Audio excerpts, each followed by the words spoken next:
भगवान ऋषभदेव की स्तुति करते हुए आचार्य मानतुंग प्रभु के प्रातिहार्य रूप वैभव का वर्णन करते हुए कहते हैं, प्रभु आपके मस्तक का अशोक वृक्ष सबके शोक को हरने का प्रतीक बनकर कह रहा है, अपने मन का शोक मिटाना है तो प्रभु की शरण में आओ। आपका यह दिव्य सिंहासन ऐसा प्रतीत हो रहा है मानो आप मेरु पर्वत पर उगते हुए सूर्य की भांति प्रकट हो रहे हो। आपके ये 2-3 छत्र तीन लोक में आपके एक छात्राधिपत्य का प्रतीक बनकर आपकी महिमा और गरिमा को ख्यापित कर रहा है। आपके दोनों ओर ढोरे जाने वाले ये श्वेत चंवर ऐसे प्रतीत हो रहे हैं मानो मेरु पर्वत के दोनों ओर गंगा और जमुना जैसे 2 जल प्रपात झर रहे हो। आपके ऊपर देवों के द्वारा की जा रही पुष्पों की वर्षा ऐसी प्रतीत हो रही है मानो आपके वचनों के पुष्प झर रहे हो। और आपकी आकाश में आपके जय जयकार के साथ देवों के द्वारा बजाई जाने वाली दुंदुभी आपके त्रिजगत परमेश्वरत्व को प्रकट कर रहे हैं। सर्वत्र आपके जयगान का प्रतीक बना हुआ है और इसके साथ आपका ये भामंडल सबके लिए अद्भुत आकर्षण का केंद्र बना हुआ है। आपके चारों ओर फैला हुआ ये प्रभामंडल आपके आत्म तेज का प्रतीक बनकर इस लोक के सबसे तेजस्वी पुरुष के रूप में आपको प्रतिष्ठापित कर रहा है। आपके उस तेज के आगे सूर्य और चंद्रमा का तेज भी फीका पड़ता है। 1-2 नहीं, करोड़ों सूर्य और चंद्र का तेज भी आपके तेज के आगे निस्तेज होता है। कल मैंने इसी संदर्भ में बात की थी और आप सबसे कहा था कि हमारे शास्त्रों में ऐसा वर्णन आता है कि भगवान के उस भामंडल में देखने वाले को अपने 7 भाव दिख जाते हैं। और उसका आध्यात्मिक विश्लेषण करते हुए मैंने कहा था कि ये 7 भाव एक प्रतीक है, 7 पूर्णता का द्योतक है। हम कहते हैं कि ऐसा हम 7 जन्म में नहीं करेंगे, 7 समंदर पार की बात करते हैं और आप लोग 7 फेरे लगाते हैं। हमारे यहाँ 7 परम स्थान हैं।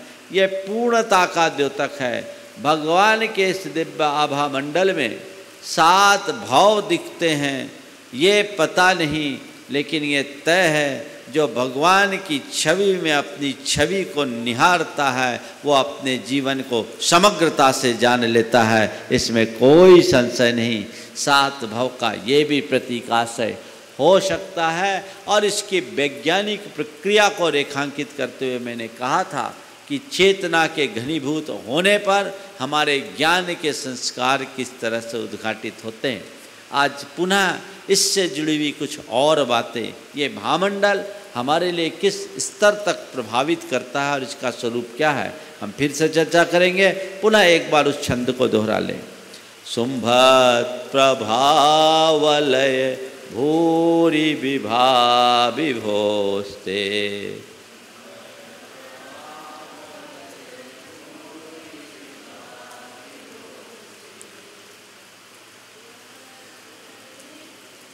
कहाँ है? हाँ, लोकत्रये द्युतिमतां द्युतिमा क्षिपन्ति,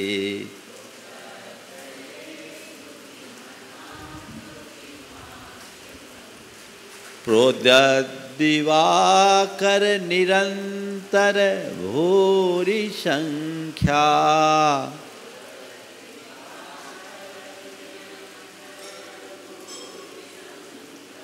दीप्त्या जयत्यपि निशामपि सोम सौम्याम्।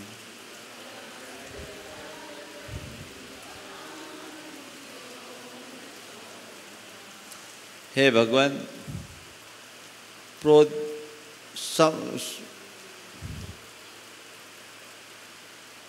शुंभत प्रभावलय भूरि विभा। शुंभत एकदम दैदीप्यमान प्रभावलय, कांति का वलय मंडल घेरा, कि जो भूरि विभा है यानी उसका जो तेज प्रकाश है। ते हे प्रभो हे विभो ते लोकत्रे द्युतिमताम द्युतिमा क्षिपंती। लोक तीनों लोक के द्युतिमान पदार्थों के द्युति को हरती हुई वह विभा एक साथ उगते हुए अनेक सूरज को निस्तेज कर देती है और अपनी दीप्ति से रात्रि को भी जीत लेती है। चंद्रमा के समान सौम्य शीतल दीप्ति से रात्रि को भी जीत लेती है। बात प्रभावलय की है, बात भामंडल की। आज विज्ञान में इस बात को बहुत मान्यता दी गई है और ये कहा जाता है कि हर व्यक्ति का अपना एक आभा मंडल होता है। आभा मंडल क्या है? हमारे शरीर से जो ऊर्जा की किरणें विकिरित होती है उसी को आभा मंडल कहते हैं। ये मनुष्य का चेतन स्तर जितना ऊंचा होता है उसके अंदर से निकलने वाला आभा मंडल उतना ही स्ट्रॉन्ग होता है और वर्तुलाकार होता है। महापुरुषों का जो आभा मंडल होता है बड़ा तेज होता है और वर्तुलाकार होता है। और ऐसा कहते हैं कि वह 12 से 15 मीटर दूर तक अपना प्रभाव छोड़ता है। ये आभा मंडल का प्रभाव है। लेकिन जो व्यक्ति नकारात्मक सोच से जुड़े होते हैं, जिनका चित्त विखंडित होता है, जिनका चिंतन विकृत होता है, उनका आभा मंडल बड़ा विखंडित होता है। वो ज़्यादा नहीं रहता, निस्तेज रहता है। और हम अपने अनुभव में भी देखते हैं, किसी किसी व्यक्ति को देखते ही उसके प्रति एक अलग प्रकार का खिंचाव सा आता है। और कई व्यक्ति ऐसे होते हैं जो सुंदर होने के बाद, स्वरूप होने के बाद भी हमारे लिए अपना प्रभाव नहीं छोड़ पाते। यह उस व्यक्ति के आभा मंडल का प्रमाण है। हम ऐसा भी जानते हैं कि हम जैसे व्यक्ति के संपर्क में आते हैं हमारे मन में वैसा भाव आने लगता है। जब हम किसी संत के चरणों में जाते हैं, उनके आभा मंडल में आते हैं, हमारे अंदर शांति की वृद्धि होने लगती है। और हम कभी किसी क्रोधी, क्षुब्ध या नकारात्मकता से भरे व्यक्ति के संपर्क में आते हैं तो हमारे अंदर भी वैसी नकारात्मकता विकसित होने लगती है। ये अल्टीमेटली एक दूसरे के आभा मंडल के प्रभाव का प्रभाव है। जो महान आत्माएं होते हैं, जिनका आभा मंडल बड़ा प्रभावी होता है, उनके आभा मंडल से सामने वाला प्रभावित हो जाता है, पर वो किसी से प्रभावित नहीं होते। तो ये चीज़ें लोगों की चलती है, बनती है, बदलती है। और इस पर काफ़ी शोध हुआ है, विज्ञान विकसित हुआ। आज से 50 वर्ष पहले रूस में एक प्रयोग हुआ। एक वैज्ञानिक किर्लियान, रुडाल्फ किर और किर्लियान, ये दो वैज्ञानिकों ने मिलकर एक शोध किया और उस शोध के आधार पर इस पूरे के पूरे व्यवस्था को बनाया कि हम हर मनुष्य के अंदर से जो किरणें निकलती है उसकी फोटोग्राफी की गई। इसको बोलते हैं किर्लियान थेरेपी। उससे जो फोटोग्राफ्स लिए जाते हैं उसके आधार पर ये जाना जाता है कि इस व्यक्ति को आने वाले 6 महीने बाद कौन सी बीमारी हो सकती है, उसका आकलन आज हो सकता है। ये हमारे बढ़ते हुए आभा मंडल का प्रभाव है। और एक प्रयोग किया गया, हमारी भावनाओं का ब्रह्मांड पर, वातावरण पर कैसा प्रभाव पड़ता है। पानी पर प्रयोग किया गया, सामान्य जल को रखा गया, नकारात्मक भावना से भरे व्यक्ति के हाथ का जल रखा गया और एक ऐसे व्यक्ति के हाथ का जल रखा गया जो बहुत सकारात्मकता से भरा हुआ है। आप सुनकर आश्चर्य करेंगे, जब सकारात्मक व्यक्ति के हाथ से भरे हुए जल को पौधों पर सींचा गया तो पौधों की वृद्धि दर 200% बढ़ गई।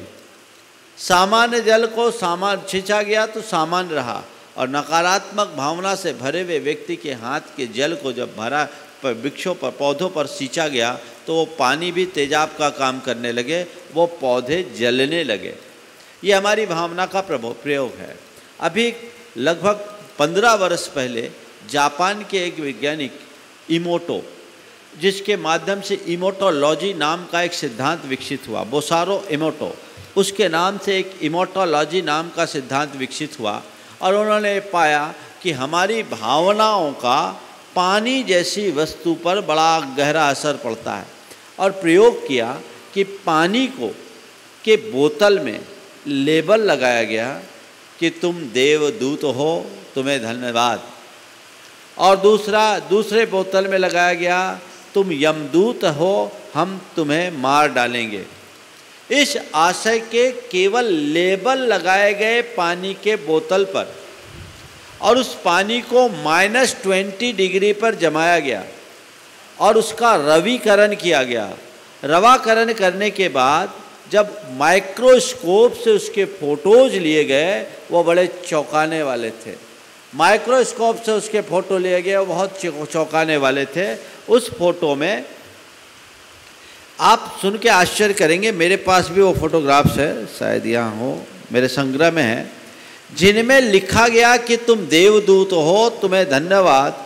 तो वो फोटो ऐसे खिले मानो कोई फूल खिला हुआ हो, और जिनके लिए लिखा गया कि तुम यमदूत हो, हम तुम्हें मार डालेंगे, तो वो फोटोज ऐसे निकले मानो कि कंकालों का ढेर। हाँ, ये फोटोज है, देखिए।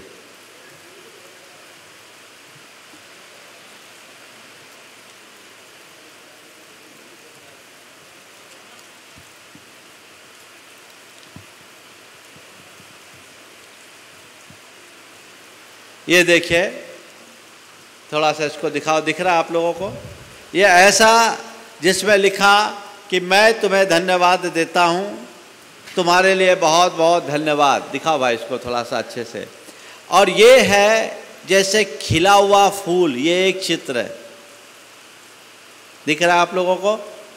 स्क्रीन पर आप और अच्छे से देख सकते हैं। और ये दूसरा तस्वीर है जो नकारात्मक भावना से भरे हुए व्यक्ति के हाथ की थी, और ये तस्वीर जिसमें नेगेटिव मैसेज दिया गया था जिस बोतल में, वो चित्र है। ये चित्र देखकर ऐसा प्रतीत हो रहा है मानो कंकालों का ढेर है। दिखाओ भाई थोड़ा ठीक से, दोनों चित्रों को दिखाओ।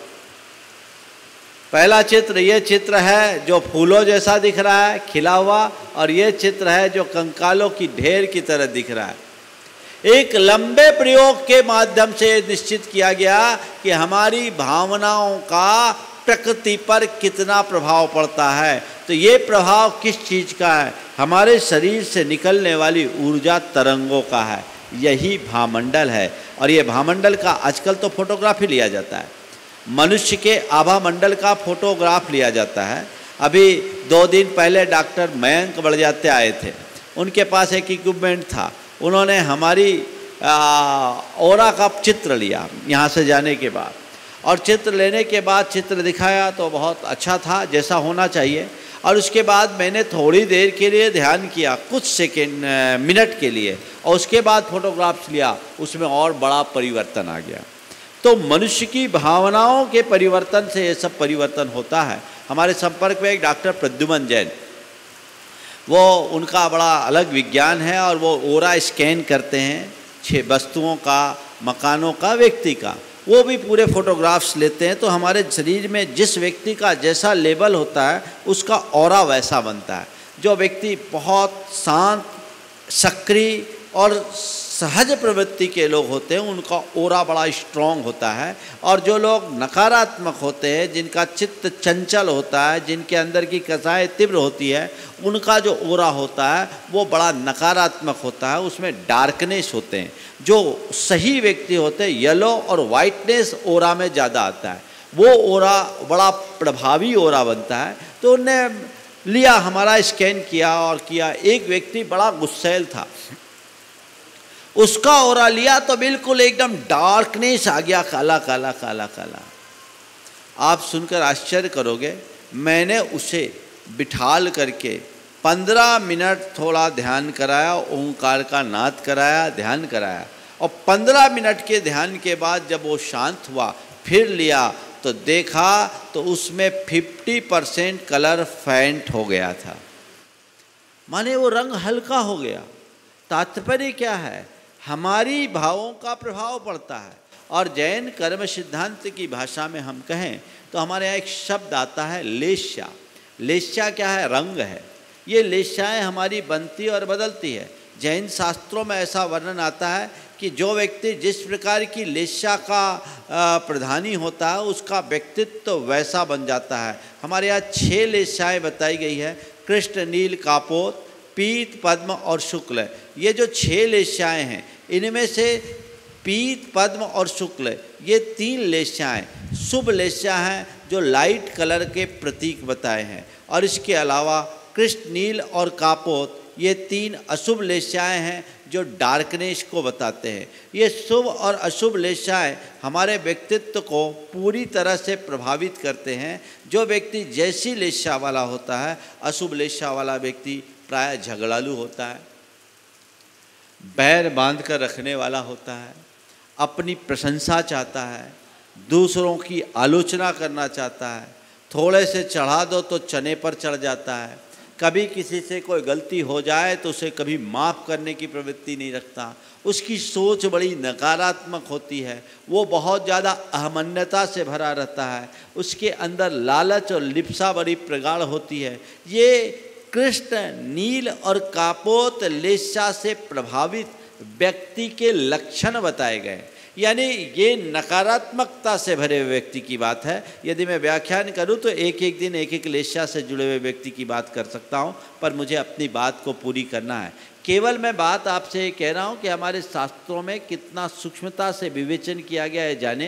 ये जैन मनोविज्ञान की एक अभिव्यंजना है जो ये बताता है कि व्यक्ति के लेस्या में परिवर्तन होता रहता है, और भावधारा को बदल दे तो कृष्ण लेस्या वाला व्यक्ति भी शुक्ल लेस्या में परिवर्तित हो सकता है, और भावधारा बिगड़ जाए तो शुक्ल लेस्या वाला भी कृष्ण लेस्या में आ सकता है। जो बात मैं आपसे कहना चाह रहा हूँ वो यही है, अशुभ लेस्या वाले के अंदर नकारात्मकता होती है और शुभ लेस्या वाले शांत होते हैं, सहज होते हैं, सरल होते हैं, सकारात्मक होते हैं, समतावान होते हैं। किसी के प्रति कितना भी बड़ा अपराध हो जाए तो उसको क्षमा करने की क्षमता रखते हैं, और जैसे जैसे लेस्या की विशुद्धि बढ़ती है व्यक्ति का व्यक्तित्व उतना निखरता जाता है। तो ये हमारे भावों का रंग है। भावों के रंग के हिसाब से हमारी लेस्या की विशुद्धि में परिवर्तन आता रहता है। तो हम भगवान का जब ध्यान करें, भामंडल प्रातिहार्य के साथ जब हम भगवान का ध्यान करते हैं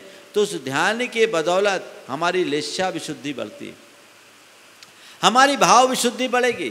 जैन कर्म शास्त्र कहते हैं कि जीवन में जो कुछ भी रूपांतरित होता है वह शुभ लेस्या के माध्यम से होगा। यानी जब तक तुम्हारी भाव विशुद्धि अच्छी नहीं होगी तुम अपना आत्मोद्धार नहीं कर सकते। भावधारा को बदलो, तुम्हारे अंदर सकारात्मकता होनी चाहिए, ये सकारात्मकता ही तुम्हारे जीवन उत्कर्ष का आधार बनेगी। तो ऐसी सकारात्मकता को उत्तरोत्तर बढ़ाने की हमारी कोशिश होनी चाहिए, और वो भावधारा बढ़ेगी विशुद्धि से, और विशुद्धि का निमित्त है भगवान। हम भामंडल के प्रातिहार्य के साथ यदि इसका नियमित ध्यान करें तो हमारे अंदर कई गुनी विशुद्धि बढ़ेगी। ऐसी विशुद्धि भी बढ़ सकती है कि वो आपके सम्यक दर्शन का निमित्त बन जाए। तो ऐसा ये भामंडल है, भगवान का भामंडल अद्वितीय भामंडल होता है, सभी को अपने प्रभाव में लाने में समर्थ हो जाता है। ऐसी हमारे अंदर भूमिका बने और हम उस भावधारा को अपने अंतरंग में उद्घाटित कर सके, ऐसा प्रयास हमारा होते रहना चाहिए। तो ये भामंडल के संदर्भ में मैंने आप सबसे बात की। हम नियमित अगर भावना योग करते हैं तो हमारा भाव बहुत तेज़ी से बदलेगा, और वह हमें आगे चल कर के ये भाव हमारे स्थायी भाव बन जाएंगे तो हमारे व्यक्तित्व में बहुत बड़ा निखार ला सकते हैं। जिन लोगों का स्वभाव बड़ा प्रचंड है, बात बात में जिन्हें गुस्सा आता है, उन्हें चाहिए कि वो इसका ध्यान करें और वो बड़ा शांत होगा। मैंने कहा था कि 8 प्रातिहार्य अलग अलग शक्तियों के प्रतीक है। हमने अशोक वृक्ष को धृति का प्रतीक कहा था। उसके उपरांत सिंहासन को कीर्ति का प्रतीक कहा था। आपके चमर को क्षमता का प्रतीक कहा था। पुष्प को शांति का प्रतीक कहा था। आज ये आपका भामंडल है। भामंडल कांति को वृद्धि कराता है, कांति की वृद्धि का प्रतीक है। यह मनुष्य की कांति को, आंतरिक कांति को बढ़ाने में सहायक है। आगे चले हम अगले छंद को ले। आज मैं प्रातिहार का प्रकरण पूरा करने जा रहा हूँ। 2 प्रातिहार, एक प्रातिहार और एक अतिशय भगवान का बाकी है, उसे लेकर के पूरा करूँगा। स्वर्गा पवर्ग गम मार्ग विमार्ग नेष्ट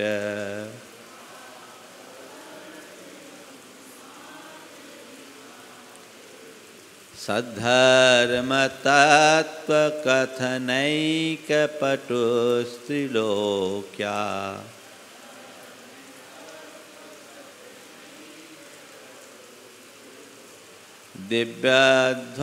दिव्यध्वनिर्भवति ते विशदार्थ सर्व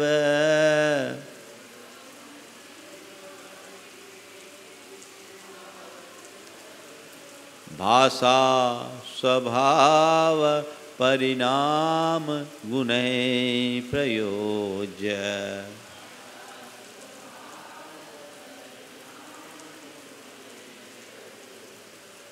स्वर्गापवर्ग गम मार्ग विमार्गनेष्ट।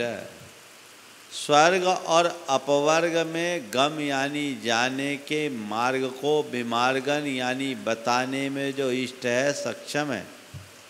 भगवान की वाणी की चर्चा चल रही है। अंतिम प्रातिहार्य है दिव्य ध्वनि। वह दिव्य ध्वनि कैसी होती है उसकी चर्चा आचार्य मानतु के शब्दों में हम सुने। स्वर्ग और अपवर्ग यानी मोक्ष को, जाने के मार्ग को बताने में जो इष्ट है, समर्थ है। सद्धर्म तत्व कठनैक पतुष्टिलोक्या। 3 लोक में सद्धर्म रूपी तत्व को प्ररूपित करने में जो एकमात्र पटु है, जिसके माध्यम से सद्धर्म की प्ररूपणा की जा सकती है, इसके अलावा और कोई नहीं कर सकता। दिव्य ध्वनि भवति ते विशदार्थ सर्व भाषा स्वभाव परिणाम गुणैः प्रयोज्य। सर्व भाषा स्वभाव परिणाम गुणैः प्रयोज्य। सर्व भाषा स्वभाव के परिणाम के गुण से युक्त, विशदार्थ स्पष्ट अर्थों से युक्त, ते दिव्य ध्वनिर ध्वनति।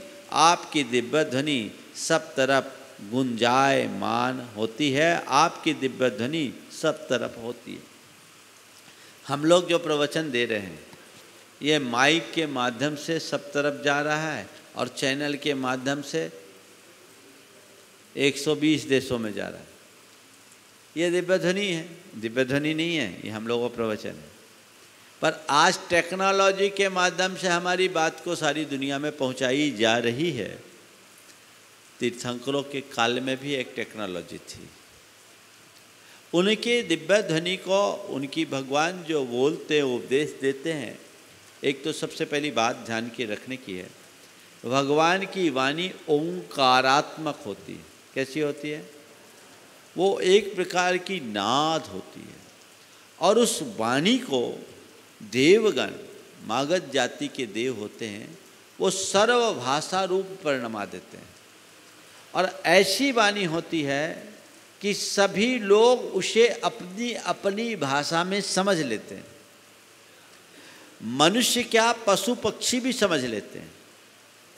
सब असंख्य प्राणी भगवान के उस समो शरण में रहते हैं, लेकिन एक भी व्यक्ति ऐसा नहीं है जो वाणी न सुन पाए। और ये पूरी वाणी 1 योजन के रेंज में फैलती है। कितनी? हाँ, बिना माइक के। हम लोग पास तो माइक लगाना पड़ा। मागध जाति के देव 1 योजन तक भगवान की वाणी को फैला देते हैं और सर्व भाषा रूप परिणमा देते हैं। जब हम छोटे थे तो हमें जब कहा जाता था कि भगवान की वाणी में सब भाषाएं समा जाती, थोड़ा गले नहीं उतरते थे। लेकिन वर्तमान में ये टेक्नोलॉजी आज से लगभग 40-50 साल पुरानी टेक्नोलॉजी, आज भी विश्व की अनेक भाषाओं में हमारे द्वारा बोले गए शब्द को बदलने की टेक्नोलॉजी आ गई। यहाँ तक कि अब आदमी की भाषा को तो छोड़ो, ऐसे भी सॉफ्टवेयर डेवलप हो गए जो कुत्तों की भाषा समझा दे, डेवलप किए लोगों ने।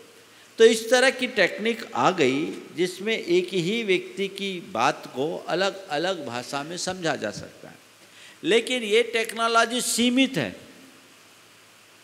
भगवान की वाणी बड़ी हाईटेक है, उनकी बात को हर कोई समझेगा, एक भी व्यक्ति वंचित नहीं रह सकता, एक भी प्राणी वंचित नहीं रह सकता। सर्वभाषा स्वभावकम, सर्वभाषा स्वभावी है, अपने आप सब सुन लेते हैं। अब ये बात थोड़ी सी कम समझ में आती, सर्वभाषा कैसे सुन ले? तो देखिए, सबसे पहली बात, भगवान की वाणी हमारी आपकी तरह वाणी नहीं है, ध्वनि है। क्या है? ध्वनि। ये ओंकारात्मक है। और वो ध्वनि, भगवान की जो वाणी होती है वो एक योगी की वाणी है, जिन्होंने अपने योग शक्ति के बल पर अपनी चेतना का परिपूर्ण विकास कर लिया। उस योगी की वाणी जब निकलती है तो उससे उत्पन्न होने वाले वाइब्रेशंस जो भी ऑब्जर्व करता है उसके अंदर उसकी चेतना ऐसी घनीभूत होती है कि अपने आप उसके अर्थ को समझने में समर्थ हो जाता है। भगवान की वाणी ओंकारात्मक होती है। ओम को प्रणवनाद कहा और जैन धर्म के अनुसार ओम वांग्मय का सार है। ओम में सब कुछ समाहित है, उसकी फ्रीक्वेंसी को हम समझ नहीं पाते। देखिए, शब्द जो होते हैं उससे ज़्यादा प्रभाव ध्वनि का होता है। आपने पुराने ज़माने में देखा होगा, जब रिकॉर्ड प्लेयर चलते थे उसमें क्या रहता था? ग्रूव्स रहते थे। उस ग्रूव्स को जब प्लेयर पर लगाया जाता था, घूमते थे तो उससे आवाज़ निकलती थी। है कुछ संकेत, वहाँ कोई शब्द नहीं, लेकिन उससे शब्द प्रस्फुटित होता है। जापान में ऐसे पत्थर के बड़े बड़े कुछ आकृतियाँ मिली जो रिकॉर्ड की तरह, उनमें कुछ ऐसे चीज़ें फीड है। हो सकता है कोई ऐसा ज़माना होगा जब ऐसे बड़े बड़े रिकॉर्ड चलते होंगे। वो टेक्नोलॉजी ख़त्म हो गई। आज के बच्चों को रिकॉर्ड प्लेयर का कोई पता नहीं, जो आज से 30 साल पहले पैदा हुए उनको कोई पता नहीं, और उससे पीछे गए होंगे तो उनको मालूम है ये सब 40-45 साल पुरानी टेक्नोलॉजी है।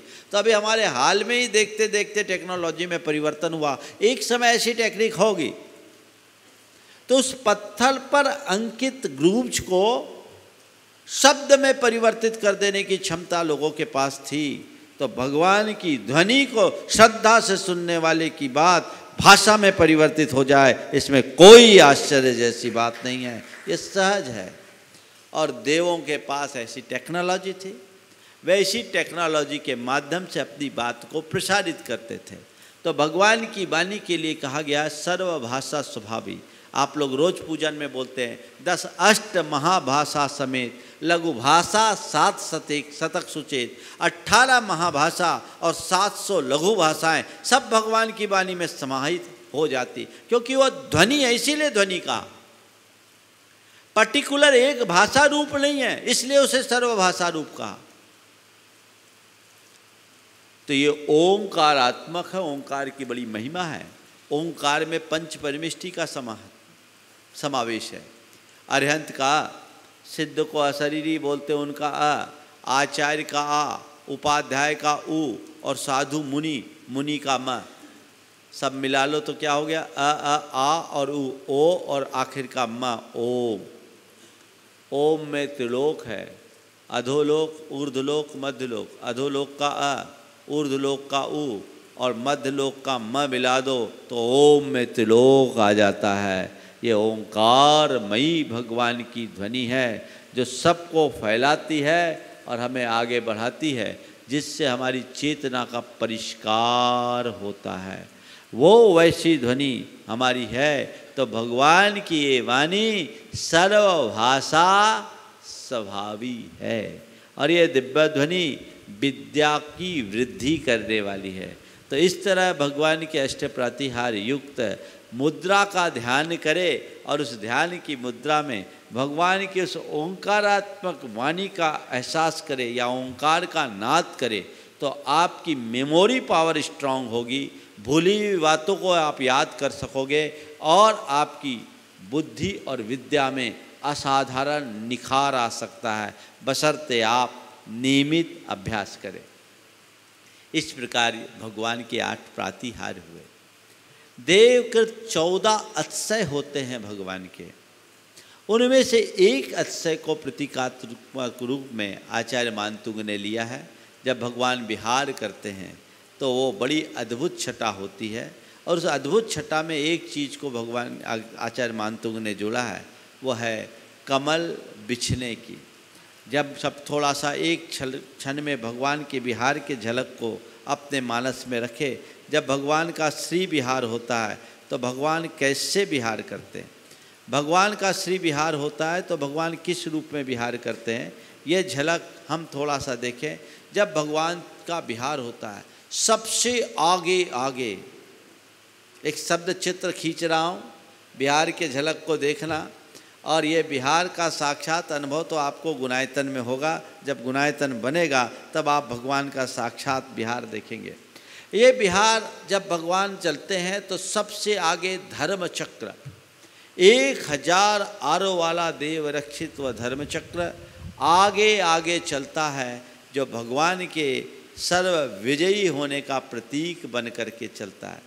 इसके बाद अष्टमंगल द्रव्य लिए हुए देवियाँ चलती है, जिसमें भृंगार है, चंवर है, दर्पण है, कुंभ है, कलश है, छत्र है, बीजना है और ध्वजा है, ये और छत्ता, ये भगवान के आगे 8 मंगल द्रव्य चलते हैं। वो अष्टमंगल द्रव्य लेकर के चलते हैं।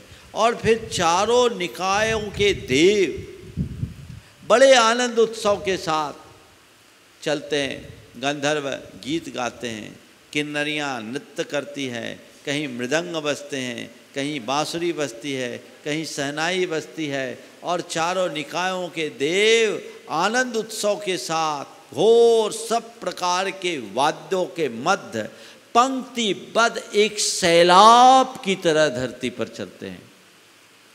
इंद्र कुबेर किमिच्छक दान करता रहता है, निधियाँ लुटाई जाती है, किसी की कमी नहीं।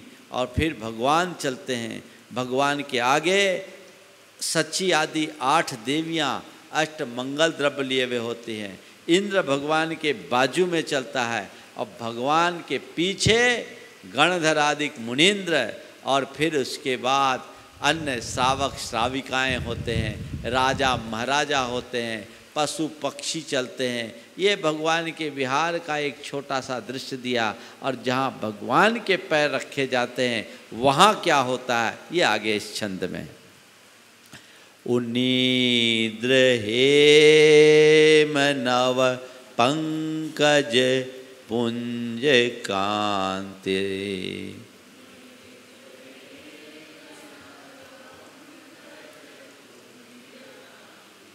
पर्युल्लसन्नख मयूख शिखाभिरामो,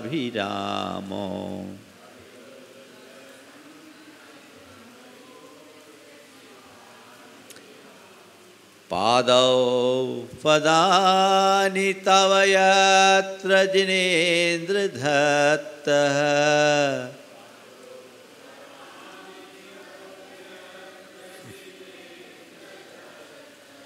पद्मानि तत्र विबुधा परिकल्पयन्ति।